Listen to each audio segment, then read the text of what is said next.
വെള്ളത്തിന് നല്ല തണുപ്പാണില്ലേ ചെയ്യാ.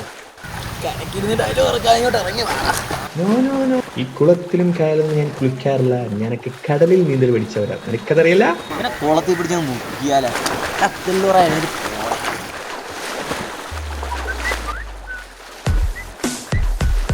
തെള്ളിന്റെ കാര്യം മറന്നില്ല. നാട് കൊട്ടുപോയ പോലെ ഇതാ വിളിക്കുന്നളിയോ. ആ എവിടെയാടാ? ആ പൊളിച്ച്. എന്തുവാ? എടാ അവന്മാര് മറ്റേ ഫോൺ ശരിയാക്കാൻ വേണ്ടി അജുവിൻ്റെ കൂടെ കയറി പോയിരുന്നു. അവൻ ഫോൺ ശരിയാക്കിട്ട് നാട്ടോട്ടുള്ളൂ. ആ ഞങ്ങൾ നാട്ടിവിടെ കുളത്തിലളിയാ.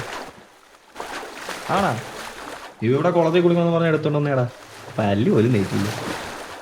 എടാ അത് പറഞ്ഞത് നിനക്കെന്തിനാണ്? നീ ഇട്ട് കാണാൻ പോലെ കാണാ. എന്തിനാടാ? എന്തുവാടാ? അവര് കുഞ്ഞിക്ലിയരാന്ന് പറയണോ? ഇങ്ങനത്തെ ഞാൻ പറഞ്ഞു കൊടുക്കാമല്ലോ. അത് വലിയ സംഭവമൊന്നുമല്ല മേ.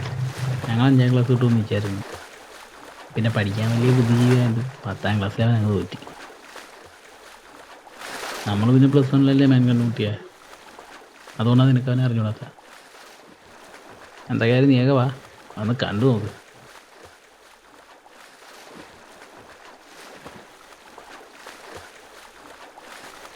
അളിയോ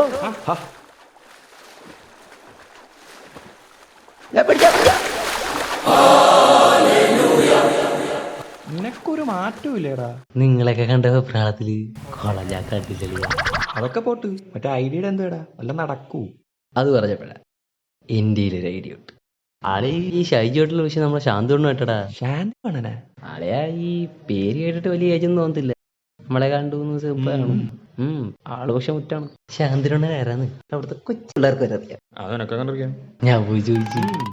അത് നീ ഇങ്ങോട്ട് നേരം കയ്യിലല്ലേ എടുത്തിരുന്ന. ഇപ്പൊ പാൻ്റെ അവിടെ നിന്ന് കിട്ടി. അവിടെ കിടന്നേ എനിക്ക് ഭാഗമായപ്പോ ഞാൻ എടുത്തിട്ട് പകരെന്റെ കയ്യിൽ വെച്ചിട്ടുണ്ട്. ആടിപ്പോളി മാങ്ങാ തൊലി. എനിക്കപ്പോഴേ അറിയായിരുന്നു ഇത് ഇങ്ങനെയൊക്കെ തന്നെ ആവത്തോളന്നു. അവന്റെ ഒരു ഒട്ടുക്കത്തെ ടൂർ പോക്ക് എനിക്ക് കരച്ചു കയറുന്നു.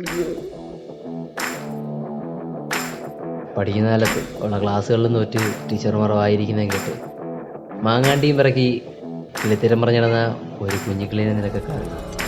അങ്ങ് കാക്കത്തുറല്ലേ സൗത്ത് അണ്ടസ്മെൻ്റെ ഒരു അനിയൻ ഡിമോണ്ടി ക്രൂസിനെ നിനക്കൊന്നും അറിയത്തില്ല. അയാളവിടുത്തെ ശിവയാണെങ്കിൽ ഞാൻ അവിടുത്തെ ശക്തിയാണ്. എടാ നമ്മുടെ പ്ലാൻ ഇപ്പം എന്താന്ന് വെച്ചാൽ അയാൾ അവിടെ കയറി തൂക്കാന്ന് വെച്ചാൽ കുറച്ച് ഡാർക്കാണ്. കാരണം അയാളുടെ കൂടെ എപ്പോഴും ഒരു 4-5 പിള്ളേർ എപ്പോഴും കാണും.